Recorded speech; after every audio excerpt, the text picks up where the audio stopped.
asalaamaaleykum wa rahmatulah yéen a ngi déglu Vibe Radio téeméer ak ñaar ju tomb ñett le nouveau son. aywa juróom-benn juin 2022 ni ñu ko defee ay bés bi nekk seen gan tey jile bokk ci société civile ñu gën ko xam di Abdourahmane Sow nekk ba tey njiitu COS M23 ci rek àllarba bee ñu gën a bokk alxames bee ñu génn daanaka ñoom ñoo xewle woon nag tey jii ci dibéer bi mu fekk suñu fi ñu fas yéene waxtaan ak moom ci mbir yu bari bokk na ca seen mouvement ak développement actualité politique bi nga xamante ni moo lëmbee Sénégal waaye laata lool dañ lay bàyyi nga nuyoo ak mbokki auditeurs yi. aouzu billahi mina sheytaani rajim bismillahi rahmaani rahim wasalaatu wasalaamun ala shafir seydina Muhammad wa sallim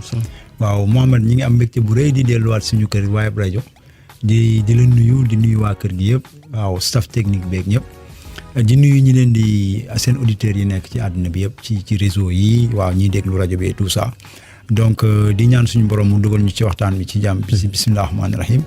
bépp kàddu buñ fi yëkkati rek mu am nopp yu baax yu ko mën a dégg. am fi ñu jëm incha allah. waaw gars yi la na moon moo tax ma laaxaat ci la xam naa ni jot amula ak moom incha allah ni ñu leen ko waxee rek dañuy waxtaanee mouvement bi di M23 ak it yeneen ci mbir yoo xamante ni da ci yëngu waaye nag surtout nag actualité bi nga xamante ni Sénégal daf ñu lëmbee ci loolee sax la ñuy def ndaxte aar Sénégal dafa mel ni dafa fekk si xalaatu njiit réew mi Macky Sall mi nga xamante ni daal moom dafa ni incha allah fanweeri fan ak benn ci weeru sulet bi ñu dëgmal législatif yi kenn du ko delloo ginnaaw kenn du ko maanaam daal dañ koy def Cheikh Oumar Sy mi nga xam ne moo bokk ci coalition Aar Sénégal moom nee na daal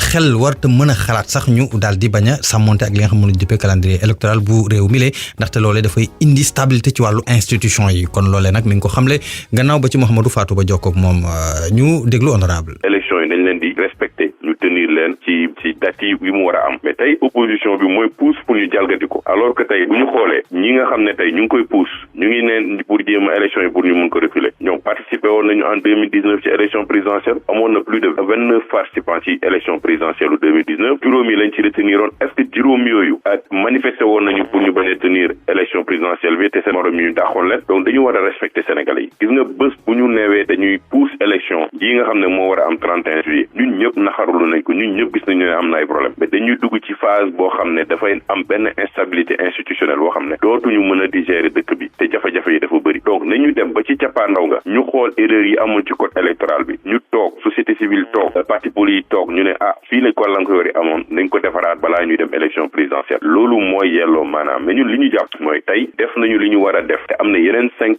listes yu fi toog comme en 2019 amoon na 5 listes nañu jëm ñun bu nekkoon benn député la ñu am ñaar wala fukk principe la ñuy wax nit ki bu la arrangé nga ne nañu respecté yoon bu la arrangé wul nga ne nañu jalgati yoon. honorable Cheikh Oumar Sy moo doon àddu bokk ci Aar Sénégal monsieur Sow dégg nga ko de. déglu naa ko bu baax déglu naa ko moom Cheikh Oumar Sy déglu naan laataa mu yëkkati kàddu xam nañ seen ay position et mooy rappeler rek ne Aar Sénégal ñi fa nekk suñu ay naataango lañ ñu xam leen bu baax respecter leen comme tous les autres acteurs rawatina sax ñoo am seen benn jigéen bu ñuy wax Marème Soda Ndiaye. elle est membre de la COS M23 et du révocable. voilà mais nag le débat ce n'est pas ça sama humble avis le débat mooy lii ñuy dund lan moo nar a nekk mujjantal ba parce que nag ñun ñëpp dañuy woote patriote dañ bëgg Sénégal gënal ñu lépp buñ demee ba nga xamante ne ñun ñëpp ak suñuy xel ak suñuy gët xam nañ ne yoon bii ñu jëm mën na taal réew mi. muy ban yoon. muy yoonu confrontation bi am entre ñaar ñoo xam ne man sama xalaat bu gàtt ñoom ñëpp ay hors-la-loi lañ. muy kan ak kan. muy Benno Bokk Yaakaar ak Yewwi Askan Wi. Je suis pas un spécialiste du droit.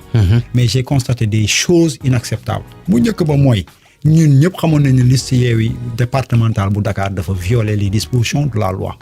Direction générale des élections dàq ko. Conseil constitutionnel jël ay responsabilités indiwaat leen fi. bañ demee ba ci biir lañ naan ne porox ndool lañ doon wutal Benno Bokk Yaakaar bi nga xam ne moom tamit dafa violer la loi. mu nekk une situation inédite ay liste yoo xam ne genn wàll liste ba dañ koy invalider ba ca des ñu valider ko. mosuñu koo xam. Le code a atteint ses limites. Nos textes ont atteint leurs limites. Et la problématique mooy confrontation bi kenn xamul fu mu jëm mën na indi guuta boo dee nag da nga ne Sénégal moo la gënal lépp man fa laay nattee ñëpp. boo demee ba tey falu naag faluma wala ñu naan ay instabilité institutionnelle yàgg na fee am. yàgg nañ fi sàcc élection. ñoom ñëpp ñu koy dénoncer. beneen bi mooy y a une confusion ña la doon wax démb ma koy baax. tey ña nga ci opposition bi naan la ma koy bon. ña yàq réew mi démb ci Abdoulaye Wade tey ña nga ci opposition bi le président de la République bu ñëwee di ñu jaay autorité naan ñu élection day am par force te ñu xam ne moom moo wàcc yoon moo fi indi guute gi duñ ko ci topp la ñu mën wax ñëpp pour interpeller leen yërëm leen Sénégal ndaxte situation bii ñu nar a jëm situation de règlement de compte la situation conflictuelle la boo xam ne ñun ñëpp dinañ xam fi mu tàmbalee fa mu yegg duñ ko attan te kenn du ko ci mën a dabu ku ci bëgg réew mi nag la nga am as tuut participer ko mooy nga def concession parce que c'est la vie elle est ainsi faite en démocratie aussi ay waxtaan ma déggoo la ils ont eu des occasions à maintes reprises de se retrouver dans des cadres de dialogue ils n'ont jamais réglé ces problèmes que ça soit l'opposition comme le pouvoir lañ daan discuter lu ci ëpp seen i mbirum bopp la et mënuñu réew mi saa yuy tàkk démocratie électorale la seeni ay problème mooy taal réew mi dafa am nag yeneen pàcc yu bokk ci Sénégal yoo xam ne duñu waruñu nangu way politique boo leen di lim groupe yi wala personnalité yi nga ci xam mutuñu ñeent fukk wala juróom fukk ñoom ñooy décider kañ la deret di tuuru kan mooy dee fan lay deewee naka lay deewee nous en avons ras le bol maintenant problème am na nit ñi jàpp nañ ne que ñu dàq élection yi wala boog ñu toog waxtaanee ko moo gën donc ku am looy participer pour gaal gii bañ a suux war nga mën a wàññi ci yow sant court rien gis nañ fi en 2007 les gens ont boycotté les élections Sénégal continué na yeneen am na fi 2019 ñu si bëri ci ñoom Ousmane ak ñëpp ñoom Idriss Seck dañ ñëwoon dañ sàcc élection yi amoon nañ fi occasion yu gën a grave yi sax pour taal réew mi ñu dem ak sérénité kon ñun buñ ne man de ak waa COS M23 d'accord nañ ci ñu waxtaan ñoom ñooñu di aar je les respecte beaucoup mais nañ ñëw participer ci waxtaan bi ne d'accord nañ ci lii d'accord tuñ ci lii waa Yewwi pouvoir bi société civile et les religieux même parce que gis nañ fi li fi xew mars gis nga bàyyi nit ñi nañ bàyyi di xeeb ay xamuñu fu ñu jëm parce que dans ces rassemblements communication yi may dégg pour man ñu ku wér du ko def parce que bu ñu xamoon gis nañ la sous-région Mali ñi ngi nii bërkee démb Ndiaye 121 civils tués effectivement coow yi am ci ñëpp ñu koy fekkee instabilité boobu tu veux ouvrir les vannes amener des risques pour qu'on se retrouve entre Sénégalais face à face ñi yor yat ak jaaseeg fetal ñi yor yat ak jaaseeg fetal pour ay politiciens yoo xam ne ils sont tous pratiquement ñi ci bokkul nañ ma baal dans la politique politicienne ñoom ñëpp a yam parce que man mënuma concevoir tey benn communication boo xamante ni d'accord ma ko par exemple Ousmane Sonko gars yi ñu ngi may sànni xeer mais il est symbolique ni muy gisee Macky Sall ne nii muy def baaxul ci réew mi ba am sañ-sañ bi su ma gisee keneen ku ko defit koo mënti doon boo bañee ma tudd la nga jóge fi mais bu ñuy demati ay daje di xeex su suñu ay droit parce que la marche la manifestation est un droit indéniable inscrit dans la constitution pour mu bénéficier Sénégalais autorité bi daf ko war a encadrer mais ci taxawaay yooyu boo naan par exemple beneen yoon boo demee ngeen toj kër man genre wax boobu ak nañ déloger président ñaar yooyu ku ma dégg nga koy wax dama lay faire face parce que xam naa fa mu jëm tey jii kër goo fi dugg di ko toj doomu ko ngay toj këram dina la xool ne la tonton Ousmane mbaa tonton Abdou cet enfant là il faut pas le traumatiser risquant de tuer son papa devant lui te da ngay supposer ne dafay sàcc ndaxte ba nga supposer ne Moussa Diop dafa sàcc maître Moussa Diop da nga brandir ay preuves wane ne sàcc la ba mu la arrangé sàcc boobu da nga koo noppee maslaawee ko ànd ak moom def ko tête de liste électorale ngeen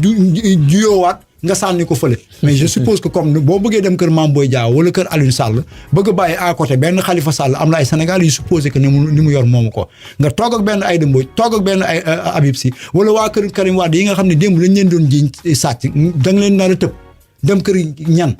ces genres de discours ak nañ dem déloger ci président même bu dee Macky Sall moo ko xool ça n'engage que Macky Sall ça n'engage pas les Sénégalais parce que xamoon nañ ne loolu du waxu nit te nañ ñu bàyyi naan ñu yéen a doon génnee boy yi yéen a doon def nii ñun ba ñuy nekk M23 bu njëkk ba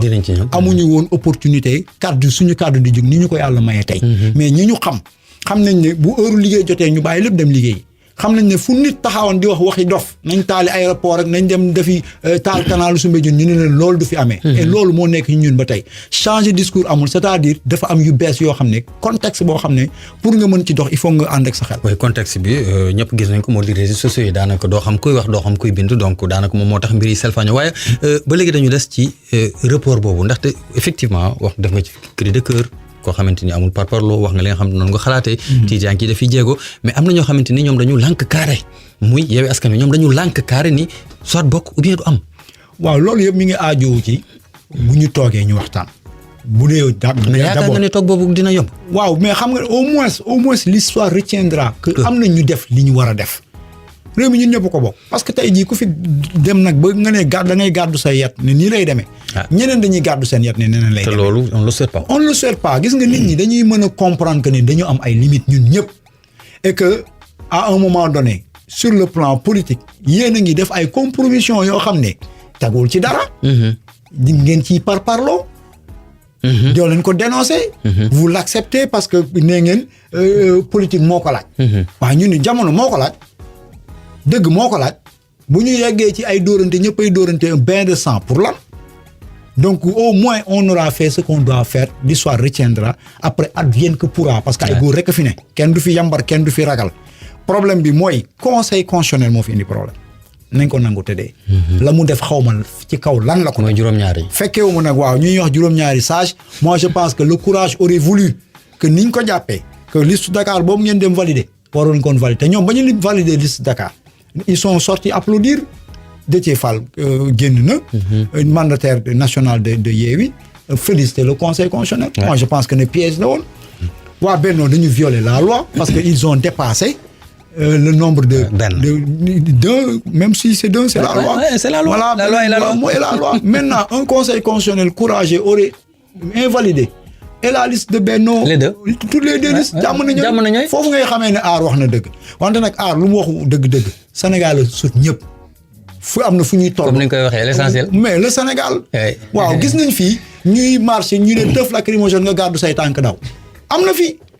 gars yi bu ñu ñàkkee pexe dañu naan wërët daw. donc ñu nit bu ñu ñàkkee pexe ba ñuy dóorante ba nit ñi dootuñu mën a dem l'hôpital faju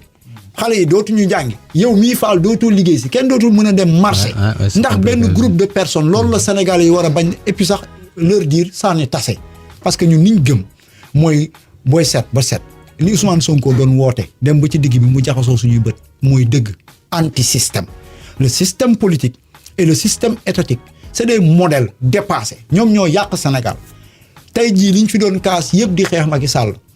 benn bi ànd doon xeex Ablaye Wade bi Macky Sall ñëwee il est en train de dérouler te ku amoon tuuti xalaat ci njëlbeen di nga xam ne noonu la waroon demee loo gis ñoom Moustapha Niasse ñoom Tanor des gens qui se cotisaient biñ jëlee pouvoir bi ils sont partagés le pouvoir. yow jëlal ñaari ministère joxal lii direction générale bi diw moo ko moom agence bi diw moo ko moom barke yàlla loolu la ñu am te groupe boo fi gisat. bu mu mënti doon muy politique. ànd ak kuréelam gagner ensemble gouverner ensemble partager les ressources entre ñoom y aura pas d'appel à candidature par parloo clientélisme politique ku wax nag ñu dal sa kaw parce que commencé nañ ko muy Macky Sall moom moo ko fi njëkkee ñii fi it koo fi wax dëgg ay waa këram dugg sa inbox wala nekk di la saaga parce que tudd nga leen nee nañ yow del wax lu li bon diw mais li bon ci ñoom bu ko wax alors que ñëpp fi am lu bon te Sénégal moo ñu leen gënal ñoom ñëpp à propos de poste yaa ngi koy wax léegi ak li Ousmane Sonko wax yëpp xam nga toog na ci benn déclaration de presse parce que déclaration de presse ñoom Yewwi Askan Wi moom lu ñuy def mu ni ku xalaat ni ñun poste moo ñu tax a jóg da ngay nax sa bopp ak li mu fi wax yëpp xalaat nga ni donc ay poste kii mais man gis nga li sëñ Abdou Lahad Mbacké waxoon laay waxaat nit ñi dañ leen di atte ci seen i jëf kàddu yomb na man maa ci jiitu boo leen may dabee rek te la may def mu wuteeg la may wax rek téye leen ma li ñuy gis daan ko gis ba ñuy xeex Abdou Diouf fekkee na ñu gënoon nekk xale gis nañ ñu Ablaye Wade doon doxalee ba ñuy xeex Ablaye Wade ba tey jii ñuy xeex Macky Sall mooy li ma la wax limite moo am système politique Sénégal moo baaxul je suppose kese des fois ñu ne la du si dara mais dara la ci remarque yaa ngi toog ak ñoo xam ne am na Sénégalais yu supposé que dañ leen war a laaj ana suñu xaalis bi ngeen fi nekkee daaw jéeg mais ñooñu booy toj kër yi di jëli xaalis ndax da nga leen di yóbbaaleen da ngay toj seen kër wala déet man boo taxee ne ma bu ñuy toj kër kii nekkoon pouvoir libéral ak kii nekkoon pouvoir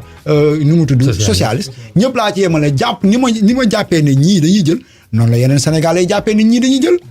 loolu c'est un indicateur si tu les épargnes ça présage de quoi demain tu les épargneras tey jii bi ngeen faloo seeni pouvoir yu bees vous n'avez pas été capable seen promesse yenn yi ngeen tenir ko où est l'appel à candidature pour équilibrer et égaliser les chances pour tous les Sénégalais mais da ngeen jël ñi ngeen àndal jàpp ne ñoom ñooy jàmbaar jël poste yi jox leen ko loolu lañ doon bañ ci Macky Sall. beneen bi si des nga xool ban justice nga nar a am ëllëg je prends le cas Maître Moussa Diop c'est un symbole très fort. na ma baal may tudd turam du dara jiiñu ma ko dañ sàcc dama ne dama gis le maire de Dakar brandir des dossiers sur un plateau de télé disant que j'ai les preuves qu'il a volé nos terres. Barthélémy Dias waaw. lan moo différencier Maître Moussa Diop ni ñu ko jaajëfee ne sàcc la ak ni ñu jàppee ne Mame Boye Diao sàcc la ak ni ñu jàppee que yenn kasigu libéraux yi fi nekkoon ay sàcc lañ mais ba ñu nekkee dans la dynamique de politique politicienne Ousmane Sonko da leen woo ñu éteindre l'action de justice waa ji ne baal na ko yemuñu ci kañ doon jiñ sàcc dañ ko def tête de liste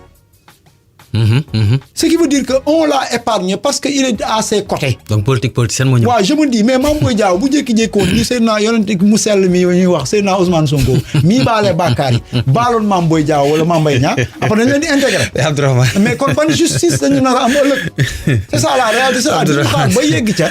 ñu koy doog a laaj parce que bañuñu ci kenn contre ñu ci kenn xam nga Sénégal bi ñu bëgg. Sénégal lu valeur parce que compétence yi dañ fi bëri mais Sénégal lu ay nit ñu mën seen bopp bu ñu nee dafa weex. bu ñu indi lu gris wala luy xel man ci noir nañ ko ñeme ne dañuy tourner la page de ces acteurs nous sommes contre le système anti-système c'est vrai que c'est pas des personnes mais c'est des actes c'est des scénarios yoo xam ne dañ ko fi gisaat buñ koy soupçonné waat du ma toog naan damay xaar ba mu ñëw dafa mel ni Macky Sall mii la amee troisième mandat xamuguma nan la ñuy def pour mu bañ ko def mais duñ xaar nag wax dëgg yàlla ba mu ne leen maa ngi nii ñu naan de dañuy taxaw ne ko wax ñu lu leer c'est la même chose bu ñu koy wax Macky Sall nag ñu naan kii li muy def ñii daf ñuy nuru lay dem troisièmement mais yéen ni ngeen def ñii daf ñuy nuru na après da ngeen di séddoo réew mi Conseil 23 yaa wax mais yow dafa mel ni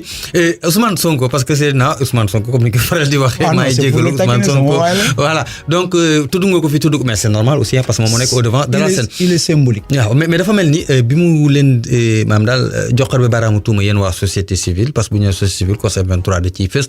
boobu ba léegi gis nañ ni yaa ngi faral di génn kon dafa mel ni la mu wax daf la metti déedéet man ba may génn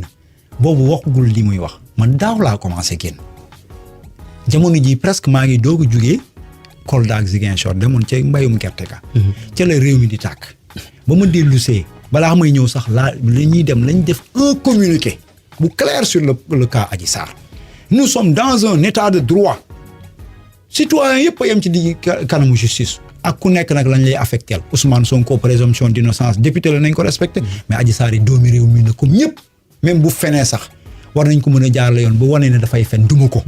ñun depuis lors qu'on a pris ces positions et même avant dans le cadre des plateformes comme Aar Luñ Bokk lañ commencé nekk en déphasage ak acteurs yi parce que man nanguwuma di nekk fu ñuy def faire semblant wala foo xam ne aw ma sañ-sañ wax li ma xalaat man dund waa nguur gi si boppam peut-être xëy na njàmbaar la du njàmbaar j'ai été le premier à être sur un plateau télé pour dire que le président de la République a parjuré c'était en 2016 ka doon animé émission bi doon wax Allahu Akbar maa ko daa ko wax Allahu Akbar fuuf parce que man yàlla laa gëm réitéré ko parce que looloo amoon ba pare nag beddeeku ci njëlbeen ca ba muy neex ñu beddeeku gis nga nag am na qui peut le plus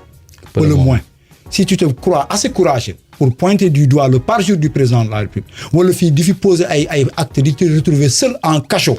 waratoo ragal beneen mindeef ku nekk de moindre responsable de moindre statut Ousmane Sonko a enclenché une dynamique extraordinaire dans ce pays c'est l'antisystème ni ñu yore réew mi mbaaxul musta baax mais dafa dem ba ci biir ñu commencé réer que ki remplacé président Sénégal Macky Sall en 2024 daf ñoo soxal lan la ñuy indi du ñu xaar mu nëbb ay mbir ci ginnaaw. mais bu dee moom la doguma la indi na leen ay casserole ah. c'est bien. bu dee moom la moi je salue même parce que c'est une trouvaille intéressante parce que là y a un message que ce bruit là ñu koy def yëpp dañ la bëgg wax ne doyal nañ. et y a pas eu de mort. alhamdulilah voilà. C'est des trouvailles et y en a d'autres. Y en a d'autres ñi nga xam ne bëgg nañ mbir mi jaar yoon. bëri nañ façon xeex tey les forces citoyennes socio professionnelles. mais c'est des journées mortes peuvent être organisées. Par exemple. bal du tàkk comme ces bombes chimiques là. bâtiment du yàqu di kenn du dee ba pare. te dinañ ko sentir. te dinañ am liñ bëgg. parce que la violence quelle qu'elle soit verbale ou physique est un ultime recours dans un pays comme tel et dans une région aussi agitée comme telle avec la géopolitique il y a conflit entre tubaab yi ak Russie français ak Russie ñun ñu bëgg di ko subir déjà sur le plan économique ñu ñuy bëgg rek bu dee nag suñu réew mi dafa nar a yàqu ci loolu duñ ko nangu on n'a rien te Ousmane xam na ko Fall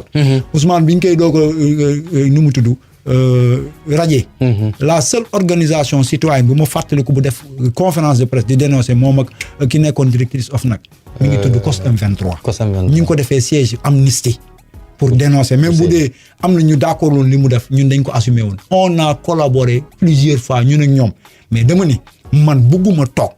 ak nit kese di ko fen di ko wax lu ma gëmul rawatina askanu Sénégal di ma déglu ma taxaw di wax loo xam ne ñàkk pexe la wala lu neex nit kay Sénégal bañ bëgg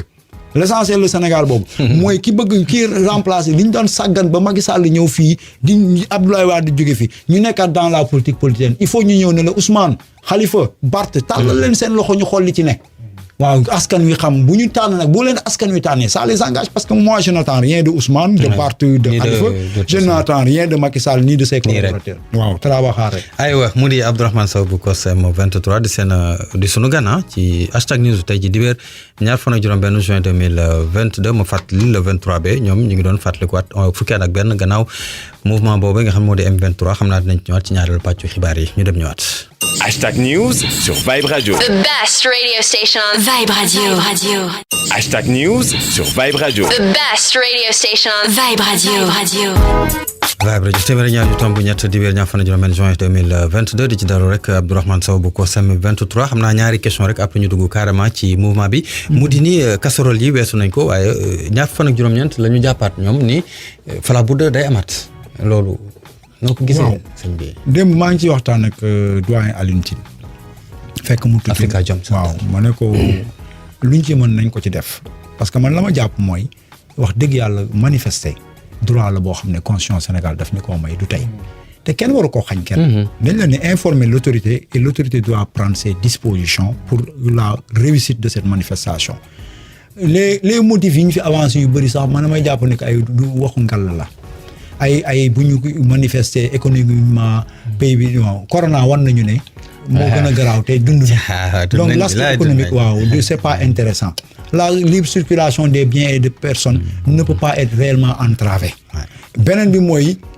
këy gi ñu génnee arrêté bi ñu génnee gouverneur tabal ci làmmiñam ñi mu évoqué concerné wul acteurs politiques yi donc lii yoon mooy dañ leen war a encadrer ñu wax li leen neex bu doon dañ ne dañuy manifester pour way kese sax am nañ droit bi fii man ay sénégalais manifester nañ fi xamu pour lan pour wax ne que Macky Sall mi ngi liggéey ñooñu M23 lañ bokkoon mooy ba muy doog a bees xam naa waaw c'est le début mais ku dem ba naan damay manifester sama contentement ci réew nga jël ses dispositions administratives pour accompagner ko rawatina koo xam ne dafa jàpp ne dafa am ay droit yu ñu salfaañe parce que la ñu wax tamit dafa neex a dégg dañ ne c'est pas normal ñuy invalider seen liste titulaire ba pare di bàyyi Benno muy dem te Benno waru dem loolu dëgg la bu nit mënut a dindi ñu jàpp ne conseil constitutionnel moo fi indi guute gi yëpp yaa ngi may dégg dañ leen war a encadrer ñu def seen manifester ci jàmm yaa ngi comprendre ñoom it buñ bëggee mu yomb parce que ñu ne dañ fiy xool rek lu yemb ci xel ñu wax ko nañ bàyyi it buñ demee ci manifester ñuy wax luy tiital nit ñi boo demee ci manifester naan boo leen dama tee waaw toj kër diw ak diw ça fait peur waxuma sax à l'état à nous tous c'est pas des propos responsables dans ce pays ku ko bëgg nee naa la Mohamed kër goo fi dugg gis fa benn xale bu am 8 ans ak bu jigéen ak ku góor ko la ne la tonton Mohamed sa yaram war na daw ñooñu da ngaa bëgg nekk seen président ëllëg ñooñu da nga ne da nga leen war a sauver seen avenir pour sauver leur avenir bu dee da nga nar a jël risque ñuy gis seen baay ñu koy rey ci loo xam ne da nga koo foog parce que waxoon nga fi diw daa sàcc ànd ak moom kon keneen koo fi wax dafa sàcc du ma la gëm damay xel ñaar rek mais il faut ñu bàyyi xel dimension yooyu que bu ñuy wax du démocratie rek lu leen neex parce que fa la nguur gi di wut lay des fois naan dañu bëgg déstabiliser ay dañuy dem déloger ci présidence c'est pas des choses avec lesquelles on doit jouer ñun loolu la ñuy wax ne que wax yooyu waru fa jug nañ dem en responsable ñu manifester seeni droit la ca des mooy ñun acteurs yi nañ jéem a toog muy waa aar rek waa yeeweek ñun toog ñu waxtaan ñu ñàkk suñu borom dinañu baaxee ñu am solution pour jàmmi Sénégal pour jàmmi Sénégal question bu mujj laata ñuy dugg ci beneen pàcc waxtaan bi moo di ni ëllëg yem ak ñaar fan ak juróom-ñaar ci weeru juin ci la ñu def audience spéciale ñeel ñoom Mame Diarra Fam honorable ak Déthié jàpp gi yow nga nekk député nekk en session jàpp goo xamante ni bu dee ñu jëlee kaaw Ahmed Aïdara jàpp nañ ko 13 heures avant la manifestation même bu dee dañu ni Déthié kazalika Mame Diarra kazalika donc waxtuñ dara ñu yóbbu leen defaat leen nii procureur wax aju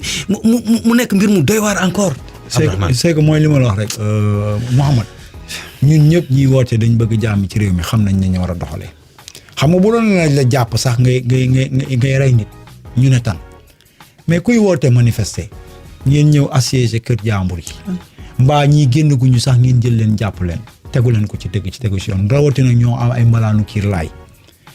benn ñaar yow miy jiite réew mi dañ la dénk suñu sécurité et la stabilité du pays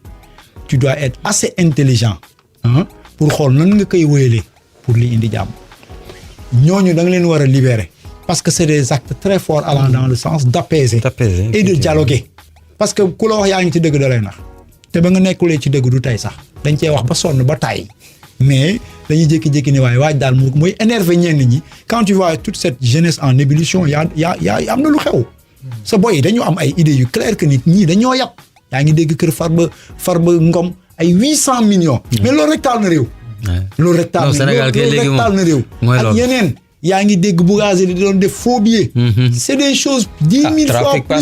trafic passeport diplomatique c'est 1000 fois plus grave ñoo xam ne nee nañ dañu nekk seen droit constitution may leen ko nga jàpp leen yokk fitna maintenant li ñu bëgg xam mooy ndax yow tu es enclin à poser les bases du dialogue et de l'apaisement en les libérant wala tu veux aller à la confrontation et ta responsabilité sera engagée parce que ku bëgg a jàmm daa am nooy doxalee moo tax ñu ne opposition bi boo leen di discourir wax dëgg yàlla ñaax leen nit ñi ci ñu xeex seeni ak mais bàyyi leen xel ñeneen ñi mais yéen ñi yor nguur ñi nga xam ne yéen déjà nekku leen ci yoon te libérer leen nit ñi wane ne vous avez la volonté ñu dem ci waxtaan dépasser situation bi donc libérer ces gens c'est des députés c'est des maires yi nga xam ne ils ont fait des choses même sur le plan de la loi il y a des interprétations incontestables mais mooy li ma wax waa aar moom laay wax waa kos mooy wax leen man am na foo xam ne du ma fa dem am na ñoo xam ne sequñu dara mais bu ko Sénégal laajee dañuy toog waxtaan président de la République bu xëyoon ne ma Abdourahmane dama la soxla billaahi ma dem wuy ji ko léegi c'est le président de la République sénégalaise te lenn rek laa soxla ci moom lenn kese mooy sama waay waxal publiquement que doo nekk candidat parce que même sax fi ngeen di làqatu même bu la ko mayoon yow la moralité nekk ngor am noblesse am dignité vidéo yi yëpp di fi génn ngay wax man pare naa ci constitution mayuma loolu doomi gor bu ko waxee mu jib da ngay def comme ci birima ba ca benn baat boo waxee ren balaa muy waxati déwén mais au-delà sauver ce Sénégal parce que déclarer déjà nit ñi ngi jël ay motifs ne ce troisième mandat parce que waxoo fi lu leer defoo fi lu leer ba pare dafa mel ni da nga cee nar a yegg te boo ci yeggee waaw lu ci mënti am benn responsable mooy am à nos yeux c'est Macky Sall te bii il va le payer c'est pas Ablaye Wade ce n'est pas du tout Ablaye Wade parce que ka dénoncé Ablaye Wade xeexloo nit ñi ba nit ñi dee ñëw def la Ablaye Wade defoon yaa ko yées te di nga am duma yu metti man de loolu rek laay ñaan yàlla mayoon ma ko mu barkel suma làmmiñ mu dem ci jàmm gis nga Sénégal bi on tourne la page de ces acteurs politiques et puis on recommence logique gu topp ay ñoom Macky Sall amul mënuloo ànd ak waa wàllu ñoom ak waa PS ñoo nërmeel réew mi di topp waa kër Macky Sall ba réew mi di tàkk munte ne lii xel mooy yéen kay mbaalo ya dem leen ci jàmm ñu reconstruire le pays ay justice de règlement de compte yi amu ci parce que xamu fooy mujjee da ngay ñàkk jom mbaa nga ridicule parce que ba ngay topp tey jii ku nekk ci Macky Sall ba réew mi nar a tàkk yaa ngi toog sa wet koo xam ne mi ngi nguufaan alalu réew mi ne ci boo xoolee président mi rek ci conférence de presse et c'est partout pareil presque partout pareil des règlements de compte des problématiques crypto-personnelles ont construit des leaders yoo xam ne ils dorment même temps bi leen Sénégal soxla ñooñu nag bu ñu demee ba nañ taal réew mi ña nga xam ne nag amuñ ci dërëm war nañ mën a jël seen responsabilité xam ne bu tàkkee ñëpp lay taal ñu jël suñu responsabilité ñoom Alioune Tine dem seeti kër diine yi bii passé da ngeen xaar ba mu tàkk ngeen jug bii balaa muy tàkk woo leen nit ñi au moins ngeen waxtaan ak ñoom ku leen déggal baax na ku leen déggul ngeen xam ne la ngeen waroon def ngeen ko effectivement parce que même Ousmane Sonko ak waaye bi ñu waxee seen déclaration bi wax la maa ngi jégalu ña fan ak juróom-ñeent bi boo xoolee waa CUDIS génn nañ Africa Jom Center génn yéen génn ngeen daanaka ñu ci bari génn nañ aywa ñu ñëw nag ci 23 juin bi fukki at ak benn bu ñuy fàttaliku jeudi bi ñu passé 23 juin moom amoon na fi de amoon na fi kay amoon na fi bu doon suñu sago du fi amaat te nuru na ne mën na fee amaat wala bu ko yées ndaxte moom lépp li nga xam ne moom la olof tubaab naan toutes les conditions sont réunies et sont favorables pour que lu gën a garaaw am ci parce que maa ngi lay wax ay souvenirs c'est-à-dire boo engagé ay sénégalais ci benn principe ba pare salfaañe ko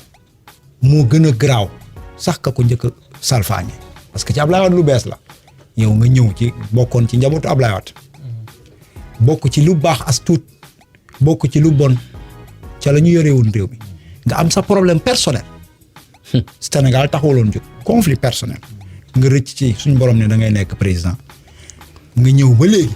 la taxoon 23 juin am daanaka yaa nga ca muy problématique gu troisième mandat moo ñëwaat de. et leneen encore toutes les questions de droits humains toutes les questions de liberté collective et individuelle toutes les questions de démocratique qui nous avaient réunis dans cette synergie ba tey ñi ngi à terre tabax nañ fi ay DER xawma ay terre ay pont loolu yëpp bokkul ak la ñuy kaas acte premier bi mooy assise nationale tu as dépensé plus de 600 millions pour ñu indil le CNRI je me rappelle ba mu bien. ñëwee nga jël ko sànni ko fële Ouais. et tu avais l'opportunité de rendre un grand service au Sénégal mooy réformer nos textes mettre la famille en dehors de la République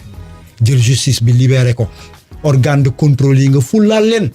libérer procureur parce que ñun bu ñu mën man bu ma doon candidat présidentiel tey ji du ma dig ku ma ne ñaata emploi ngay joxe man ne digguwuma sax benn emploi parce que lay ñëw yooyu c'est relatif xam nga lu ñu bëgg ñun la reconstruction d'un état fort et apolitique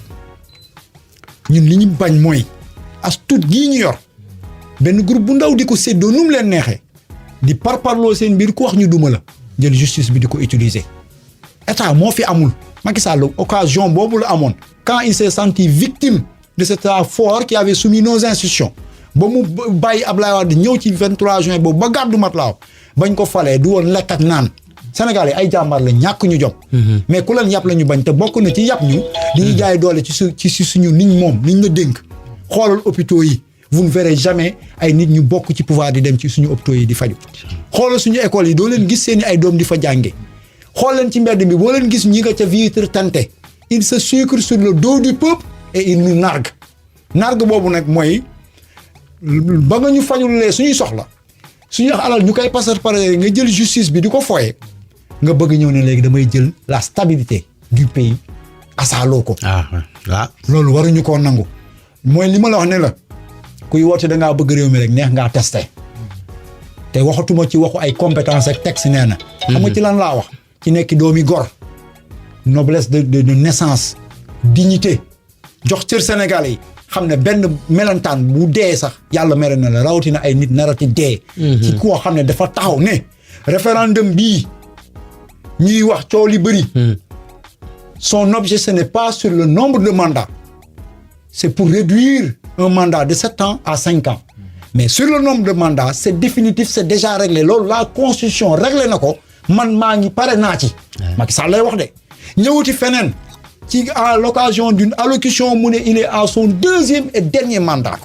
waxaat bu ma déggee ñu naan ma su ma nee du ma nekk mandat ñii duñu liggéey ma ne donc l'état fii autorité amu fi parce que yow boo demee ba président de la république say nit ñi ngay tànn jàpp nañ la yàpp boo xam ne koo ci ne man pare naa ci mu ne du liggéey musoo am autorité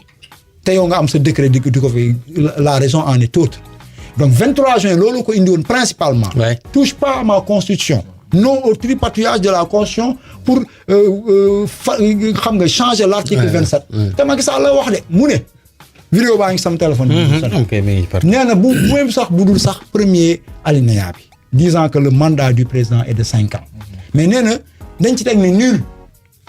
nul ne peut faire plus de 2 mandats successifs et nul boobu dafa leer dafa ne waxul mandat 5 ans waxul mandat 17 ans waxul mandat 13 ans waxul mandat 2 ans dafa ne ñaari mandat yu tegle quel que soit le nombre bii 7 ans bii 15 ans bii 2 ans ñaar yu tegle mënul am beneen ñaar point gasi donc looloo doon principalement M23 ba la taxoon mu juddu buñ ci bëggee boole tamit ne que nit ñi dañu doyaloon ci injustice ci corruption ci assujettissement de toutes les institutions de ce pays sous la coupe du pouvoir exécutif pour ne pas dire le président de la République excès de pouvoir yi mu amoon pasaree àllul réew mi jaay doole tey la waalo gën a aay moo tax ma ne amaana lii ma gis ci problème mu droits humains liberté individuelle ak collective ñii di kaas ci élection législative seeni ay droit ak coow yi 3e mandat bi lépp luñ fiy dégg muy xelmanti 23 juin rek da ngeen juum mooy yées 23 juin kenn du xam fu mu donc 11 ans après rien absolument rien n'a changé. non ma ne la man d'accord naa ne ay infrastructure yoo xam ne xamuñu ko parce que nañ nangu ne am na côté boo xam ne amaana parce que amuñu benn élément de contrôle qui nous permet de dire que c'est pertinent bu dee dafa waroon jar 10 millions nga ñëw nit ñu 100 millions te mënuñu koo contrôler pour ñu taxaw fii ne de pertinent da ngay waaru dëgg la donc côté boobu sax ñu ne tan mais li ñu tax ñu naan dañ xeex ca 2011 boobu ba tey Mouhamad amul lenn loo xam ne mën nga ci duut baaraam en termes de politique démocratie gouvernance nga ne lii am na fii amul que des milliards ont été dépensés mais je te donne par exemple sur le plan du fonctionnement de la justice sénégalaise on a vu en premier acte la CREI keroog am na ku may sànni xeer ci plateau yi naan ma yéen a doon xeex Karim Wade yaa ko défendre man ne ko man musuma défendre Karim Wade woo na ma fi téléphone di ma félicité ma ne ko défendre ma la en 2019 ay principe la ñuy défendre là tout le monde est ñëpp war a nekk sur le même pied devant la loi defar sa liste CREI ñoom moo dikkee ñaa ñi ngi ci woon ñoom Ousmane Ngom a ngi ci woon keneen ak keneen ak yow nga jàpp ci kenn rek tëj ñu ne c'est injuste lii lañ doon xeex ci Ablaye Wade Khalifa Sall la COS n'a jamais dit jël na wala jëlul dépassé nañ débat boobu lu tax nga ne ko ci coppet violer ay yenn droit am na yeneen rapport yu jiitu woon yow nga ne dama cee teg sama loxo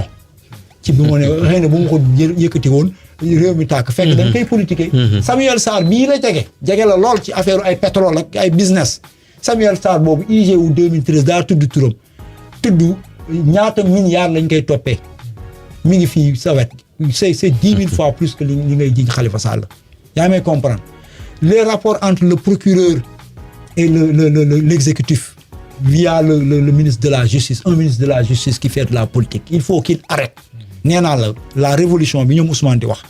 c'était de continuer cette dynamique anti-système. kon yéen a leen ci jiitu si je comprends bien. non ñun mooy l'essentiel le Sénégal da ngay toog réfléchir xam yoon bi ñeme ko bi mooy lépp loo ne dafa xaraam dañ la ci fekk sinon dañ lay dab dañ leen dab tey waxuma la nit bii dafa bon ak nit bii dafa baax xam nga fu may waxee doxalin bi c'est-à-dire quand on dit complaisance quand on dit parti pris quand on dit manipulation yooyu yëpp da nga koy teg fële da ngay tàggat sa bopp foofu la gars yi di amee problème donc boobu mooy beneen bi mooy jël état Sénégal bi yëpp di politique loolu la ñuy xaar offre bu bees man su ma doon candidat damay tànn ay ministères yu wóor yu leer jiiñal Sénégal yi ne billaahi kuy politique du ko yor soxlawu mu ko am paas ah oui ministère de l'intérieur ministère de la santé ministère de la justice mais un Malick Sall le ministre de la justice vous le voyez comment il se comporte il fait de la politique le problème c'est qu'il fait de la politique mais on met quelqu'un qui ne fait pas de la politique bu dee nekkoon dans la dynamique de politique politicienne boo bëggee changer Sénégal noonu ngay def un ministre de l'intérieur comme Antoine Diome ses rapports avec l'État on l'a vu kenn du ko wóolu ministère de la santé clientèle politique bi fay dugg ba nga xam ne dootoo xam ku mun piqûre ku mën a jël constante. Au temps de Diouf Sarr mais maintenant ça peut changer. bon mënul changer ñetti fan te fii 50 ans du changer parce que am na loo xam ne dépendre sax ci ministre ba fa ne. c'est un système. dama ne yow ay président wu fu Ousmane waxee wala Barth wax kan moo koy tontu képp koo dégg mu tontu ko double titre lay am directeur de lii ministre de lii base politique tel mais Sénégal mënul continuer foofu. c'est-à-dire nañ bàyyi di politiquer l'état du Sénégal tous les postes yi nga fi gis yi nga xamante ni ay postes de responsabilité ñëpp dañ koy politiquer réew mi di dox 24 heures sur 24 une année sur une année boo xamante ni dynamique politique politicienne la moi je pense que ni pour les nouvelles offres yi ñëw foofu laay wooye ñoom Ousmane ce n'est pas que toujours de dire ñii baaxuñu wala lii baaxul dañuy sàcc populisme mu déedéet y a des offres qu'on attend. ok quand je deviendrai président de la République la justice nii lay doxee te gëm naa ne man bu ma doon Sénégal bu libre buy arbitrer ki may wax damay bàyyi ñëpp kooku laay voter plus que may wax dafa am ñu may topp parce que damay lay laaj wax ma ndax ña ngay àndal te ñu jar a topp di nga leen toppam déet bu dee ña ngay àndal te ñu jar a topp mun doo leen topp man d'accord ma ngay topp ñeneen parce que ñun lu honnête lañ bëgg lu juste lu bees lañ bëgg donc politique état Sénégal la ñu war a dakkal. indi un nouveau modèle boo xam ne ça dépolitise parce que xam nga muy indi li waroon wàcc ci askan wi yëpp ci groupe militant la yem mooy ñi ñuy saaga parce que ils sont des obligés ñoom la ñuy jox bourse yi ñoom la ñuy jox aide yi ñoom la ñuy jox fonction yi voilà ñoom ñooy ànd ak waajee gaynde ku wax ñu ne la waajee gaynde yow yambar nga mais en réalité xam nañ ne dofuñu parce que fii ñëpp am xel. ak li nga wax yëpp 11 ans ngeen di daw di nangam sangam kërëb tàyyiwu leen yéen a ngi wéy te amu leen ci dara xanaa dafa am ñeneen ñu nekk ci ginnaaw di leen mosal lëf. am na daal benn punkal bu nekk ci ginnaaw. rabbu samawati wa fil ardi. macha allah kooku rek nekk suñu ginnaaw. oui parce que bu ñuy wax courage quand même ak patriote. vraiment li nga fi wax nii lépp ci bëgg Sénégal comme ni ma la koy faral di tooñee tout le temps naan l'essentiel c'est le Sénégal. franchement lii moom ku ci nekk fukki at ak benn luy nduroog tarafatara ay ni soppi woo ko ci nga ni tey laay gën a teg sama tànk. macha allah. damay wax ne commencé guñu sax parce que am na nouvelle dynamique bu ñuy entamé et je dis officiellement ci Vibes rajo laa koy daan naa ko wax fan yële mais tey la gën a officiel. je pense que tey ci 23 bi laay bàyyi di wax ci turu COS M23. ah ouais. waaw y a un message très fort. moi je suis syndicaliste. j'ai été représentant du personnel à l'hôpital de Fann au conseil d'administration. parce que yaa ngi ci santé. waaw maa ngi ci santé bi maa ngi ci COS M23. man dama gëm ñaari mandat te dañ ne lu waay di wuyoo nu koy nuru kuy digle càngaay da ngay sangu ba set. donc c'est 2 mandats jeex na sama 10 ans dafa mët. donc 5 jeex na. waaw c'est bon. il faut waaw comme ni ma dogumal mais comme ni ma Sawru Sène toogee ni nga toogee fii. ah Sawru jaar na fi. waaw ni ma moom dafay décrocher moom aussi donc ñoom noonu la. même les enseignants c'est comme ça. waaw je le félicite waaw kon nag léegi dama ko laajoon Sawru dama ko laajee kon yéen. nag ngeen mën a raggee sunu way politique yi rawatina président yi.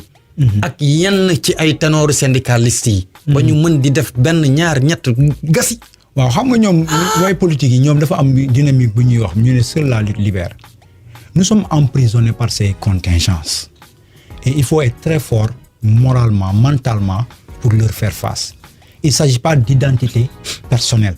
il s'agit de manière de faire ñun par exemple suñuy syndicats yi man dama leen di attaquer. man je suis secrétaire national à la communication de SAT Santé. syndicat autonome des travailleurs de la santé dirigé par le secrétaire général camarade Arona Diop. bi may mujj plateau dama ko tansé moom ak Mballo Dia Thiam.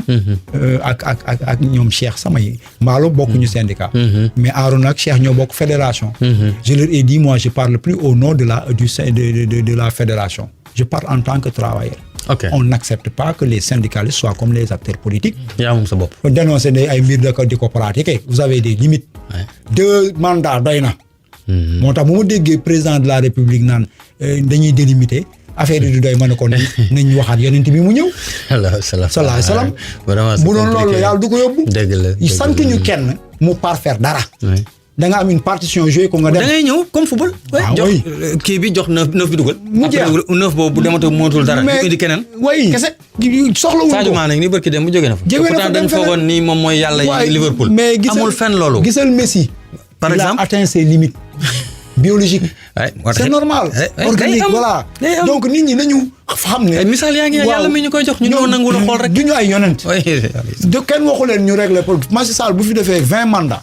jour bi muy dem yeneen problème yi gën a garaaw dañuy ñëwaat keneen ak keneen bu fi ñëwee. donc ñu ne devons pas xam nga prôner une chose et faire son contraire. mais beneen affaire dafa am aussi. mooy ni que taxul ñu bàyyi. Ouais, effectivement. dafa am benn dynamique boo xam ne ala kulli haal. En tout cas nous sommes en train de travailler sur un projet. mu tudd muy prise de conscience citoyenne. c'est-à-dire ñun. vous de la COS. bon parti vous waa COS dinañ ci adhérer peut-être. ok waaw mais du COS kese avec d'autres acteurs. sénégalais de la société civile ou bien c'est ouvert. fu ñu mënti bokk. mooy ni que ñun dañ bëgg dem dans une nouvelle dynamique bu bees mooy sénégalais bi bokkul ci parti politique yi. nga xam ne bokkul fenn. nga xam ne day analyser le lambda. ñu organiser une confrontation entre ce sénégalais là et les militants politiques yi nekk ci fichier bi. ñun dañ bëgg sénégalais bi nekk bu deful politique farul fenn mu ëpp ñi nekk fichier bi ci biir fichier mu ëpp ay woy politique yi pour un arbitrage pour suba bu yeneen offre ñëwee parce que ñun suñu projet nëbbuñu ko la dépolitisation c'est-à-dire tey jii bu ñu fa yeggee amoon suñuy candidat du laaj benn du soxlawul parti politique bu koy jàppale. soxlawul ku koy jàppale deuxième tour. c'est un contrat dañ ko fay fekk. voilà c'est un contrat entre les électeurs. je dis pas les militants du yomb waaw mais il faut être courageux. effectivement voilà loolu foo dynamique boobu confrontation boobu au lieu ñuy àtte politique yi chaque jour. ñuy xeex non ñun nañ xeex ak politique yi. corsel leen la chose ba ku ci rëcc nga tudd Ousmane Sonko. baa nga tudd Khalifa baa nga tudd ku mu mën ci doon. mais sama waay da ngay mel ni gëlëm guy dugg ci taatu puso. parce que askan wi dañ lay teg pression ba mu saf. yaa ngi comprendre. dynamique boobu lañ jëm c'est-à-dire les volontaires pour l'essentiel le Sénégal. ok surtout li ñu wax ci waxtu bu jot na moom est-ce que duñ def ñaari émission ñu def nag focus ci société civile. si nañ leen fa nga yéen nee nañu da ngeen danoo rek ngeen exister quoi waaye société civile bi li nga fi wax nii kos moom taxaw na. wane nga ko. ci wax ak ci jëf. mais Sénégal majorité bi dañ naan xam nga fi boo nee société civile dañoo bari kon ni mu la waaye man société civile man mais dañ ni tur wi rek moo fi ne. waaw ñaar wane na ko mooy bi ñuy def fii AG 23 juin le mouvement 23 en 2013 ñu nekkoon ci société civile boobu dañ nangoon dem sës ci pouvoir bi mu jox leen siège xam nga ñu woy naan société civile nañu kooku seen bopp la ñuy nax beneen bi it bi ko wanee mooy société civile bu bees bi mujjee judd fan yi ku la ci dàq ne société civile moo ne la kii après ñoom ñooy dem di dóorante ci ay liste ak di dugg ci parti politique yi et li tax kos mënu cee génn c'est pas parce que sauvé nga ci rek yaa ci gën déedéet tu es dans la problématique. parce que sax am na ñoo xam ne effectivement dañu am société civile dóorkat. waaw boobu nag c'est la conscience qui arbitre xam nga lu yàq Sénégal temps yi te xamuñu ko. nañ ma baal jàmbaar lañ trop mais diaspora tamit am na ci rôle. fii acteur boo gis mi ngi joxe Orange Money waaw koo fi gis mu yuuxu te xam nañ dil bi lan la neel Sonko rek. waaw Sonko est un fonds de commerce pour certains diaspora di envoyé rek jàmbaar jàngoog ñu leen di envoyé rek kàcc muy ñëw waaw ñuy dafay prostituer sax ay acteurs c'est pas bien moral dafay am ci réew nit looy woote da nga koy gëm te pour ñu ne da nga koy gëm da nga koy jëfee boo ko jëfeewul waxoo dëgg koo mën ci doon billahi wal kitaab du ñu jeexal te du ma la wax ak du ñu wax ci révocable la tax ma wax ko mooy yéen fisoon ngeen trop yow mii dama koy wax ci entretien ñu dégg ko covidaat waaw dama koy seede kooku dama koy seede ñaari covid dama koo nëbb non man dama koy seede parce que bon lépp xam naa donc ñu la ciy jaajëfal ndax xeex bi ngeen doon def te jamono yi dañu gis ni cas yi mi ngi jógaat bon waxuma damay tiitalaate mais cas yi mi ngi jógaat ba sax président ci conseil des ministres àllarba ñu génn waxaat na pour sax ñu xaw ci liggéey révocable fan ngeen toll ci liggéey bi waaw révocable de fi mu ci toll mooy semaine bii passée on a fait une tournée nationale macha allah on était dans Popenguine ci biir fi ñuy église bi di joxe ay kits sanitaires jël suñu dispositif dem ci poste de santé yi wàccu leen yoonu ba léegi district sanitaire ñu maye fa jóge fa le lendemain dem Diaobé Kolda jóge fa dem Ziguinchor semaine passée maa ngi woon Ziguinchor dugg ci poste santé yi may def ay caravane de sensibilisation pour ñaax nit ñi parce que loolu tax mu sànq am lu ma naqari gis nga nit da ngay xam ba ca yem gis nga lu nekkul sa mbir doo ci dugg bi ñuy wax waxu vaccin intelligence rek waroon na tax Sénégal yi vacciné wu ñu juddoo ba tey ñu ngi vacciné wu mais beneen bi mooy amoo garab goo naan bu lay faj te gis nga ni lu mu bon bu fukki vacciné wu même bu dee kenn da cee dee ñaar te wóorul ne vaccin bee ko rey lu mu bon juróom-ñettee wér nañ donc Sénégal yi doon taxaw jànguñu médecine duñu pharmacien duñu ay biologiste duñu dara di woote société civile naakal beneen yu mel ne man ñu leen di dofloo naan leen vaccin bi da leen di yomloo da leen di rey kooku yàlla jéppi na leen au moins offrir leen lu gën vaccin wala nga noppi ñun ñë nga ca le 23 juin bi tey lu tax defuñu manifestation daaw bi ñi ngi woon di ko def fii benn bërëb woo ñëpp ñoom professeur Seydi mais ziar bi am par respect quand même ak vraiment kuréel diine googu ñu ne du wees nañ bàyyi ba mu jàll semaine prochaine ñu def suñu bilan d'activité le 30 juin bii la ñu war a finaliser suñu ay rapport pour vous dire que ñoom Marème Soda ñoom Abou ñoom Seydi yeneen médecins yi ñi sa newoon yëpp c'est une bonne question semaine bii rek laa jógee Ziguinchor ñi ngi fa woon pendant une semaine dimanche dellu si ñi ngi sillonné le Sénégal ak yeneen activités yi ñu jot a def dem nañ Kaolack dem nañ Saint-Louis xam nga tasaare ay kii ak yooyu sensibiliser def ay caravane donc ñu ngi leen di jaajëfal bu baax et dynamique boobu sax dafa am lu mu indi man dama leen di en tout cas gërëm di profiter ci l'occasion pour dire aux Sénégalais que officiellement incha allah dinaa ci def communiqué ñi mu intéressé ñu jàng ko wax leen la tax ne que mun jeexal naa COS M23 même su dee damay nekk membre mënatuma ko présider dinañ def assemblée générale pour kuréel gi wëy mais fii ci kanam dinañ jox dox dig daje ñu nag yeneen Sénégalais yoo xam ne jàpp nañ ne que il faut innover il faut combiner il faut essayer poson bu la reyu amaana meew du la rey amaana ndox du la rey politique yi wane nañ ne atteindre nañ seen limite ils nous ont coûté beaucoup trop cher ñun dañ bëggoon rek sans xarab leen nagan ñoom essayé nañ ba sonn nañu leen essayé ñun dina candidat indépendant la ñuy bëgg indi lobby religieux du la téye lobby économique du la téye parce que au moins il y a des garanties c'est-à-dire au moins on aura un président libre de choisir parmi les meilleures compétences non pas sur la base de ban base nga am lan mooy sa base. yow waaw mais. lan mooy say compétences. lan nga mën a indil Sénégal. justice bi boobaa buy dox du dox contre Sonko. du dox contre Khalifa Sall. day dox pour Sénégalais yi. effectivement boobaa di nga am sañ-sañ taxaw ne képp kuy mbokk taxawee nu le benn politique du la tënk naan la da nga ma waxoon ministère bi maa koy jël. agence bi mën nga koy jox direction bi mën nga koy jox Sénégal dañuy politique 24 heures sur 24 loolu dafa doy donc offre boobu lañ bëgg a indil Sénégal yi après ñu tànn le principe fondamental bi conduire COS ba tey mooy allah kulli haal président de la République monsieur Macky Sall jeexal na 2024 moom na ko leer na leer ña muy àndal bu dee ay bëgg nañ jàmm beneen bi si des mooy kenn duñu dicté benn personnalité bu mu mënti doon fii même bu wàcce woon asamaan te wóoruñu ne yàllaa la yónni nga ne par force yow yaa ñuy jiite li nga wax mooy dëgg li nga waxul du jiite dafa may ne te nag duñ ci am complexe duñ ci am problème ku ñu jiiñ dangaa bañ diw temps maa ngi dégg dangaa bañ diw dañoo xamul fi ñu yàlla tollal ci diine ndaxte c'est être même courageux de dire des fois que ni Mohamed bii la muy def du dëgg macha allah daf may neex lool may wax ak yow saa su ne franchement daf may neex parce que ndaw la suñu génération la te comme ni ñu wax ndaw daanaka mooy yaakaaru réew. ndaw nag bu loxoom setee xelam ak xalaatam set muy dégg lu ne. ci plateau lu ne. lu koy dégg di assumer di dem. et vraiment du ma def lu dul di bég franchement ci li nga xamante ni sa jot mayu la ko. mais kontaan trop Abdourahmane. waaw xanaa mu corriger benn affaire. muy ne que lu muy metti. Quand il s'agit de parler du Sénégal ak contexte bi mu mel suñu jot lu mu xaj dañ ko ciy xajal. l'essentiel le Sénégal. aywa mu doon seen émission Hashtag News Babacar Kane Modou Fall doon leen ko dégtal doon ci dara rek sunu xarit way Abdourahmane Sow dama koy assumé. du COS M23 tey day décroché ci kàttanu borom bi ñaari mandat ngir wan. way politique yi ak ñeneen ñi syndicalistes yi ñu ngi may dégg chaque fois dama leen di xarab ci 6-9 wax leen il faut ngeen am